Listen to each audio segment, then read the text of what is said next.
Hello there people and comic book fans alike. At last the wait is over. This is the last issue. X-Men Battle of the Atom, issue 2, yes, chapter 10. The last issue of this whole event. Finally get done with it, hopefully. Either after this review and then I've got an overall review to do. But let's just dig into this issue in particular.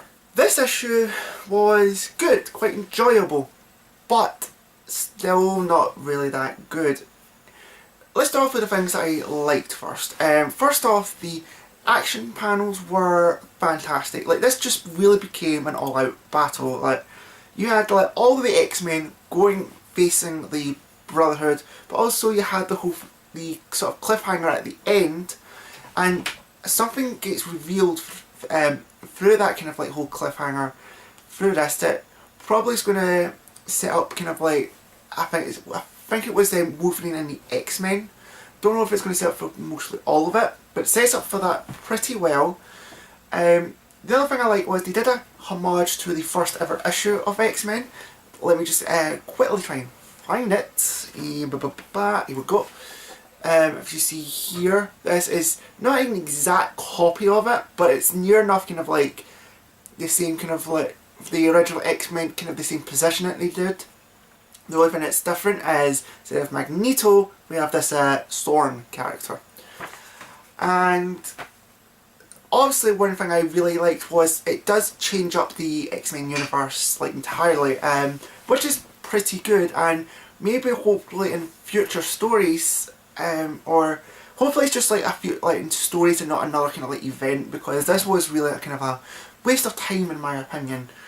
But to the things I really didn't like, however, is one thing I did enjoy was the deaths, right? Because I think if you have death in an event, it means something. You know, it means, you know, sacrifices had to be made. The problem is, however, is the deaths in this just never seem sacrificial, and you probably see it when you read it through. It just never feels kind of like it's going to impact anything at all. Maybe it will at some point, but just now it's just kind of like yeesh. And then again, they do one thing they've done is they try to sort of copy. I don't know if this was Bendis who was doing, like he tried to sort of copy the same thing he did with Age of Ultron. So like the last issue, he did like a couple of like episodic kind of like endings.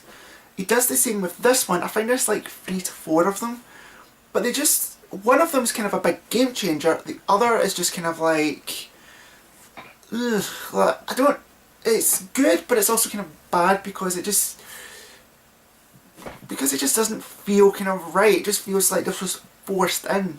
And one of the probably biggest issues that I had is I kind of said this most of all, that we don't know what really happened in the future. We got glimpses of what happened, but what really happened and why this all kind of like conspired. But other than that, I really did kind of enjoy this issue.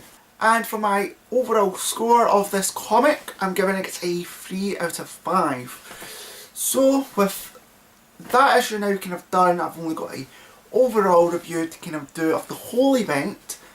Look out for that in a couple of days, and with that all kind of set and done, I will see you guys either real soon or later.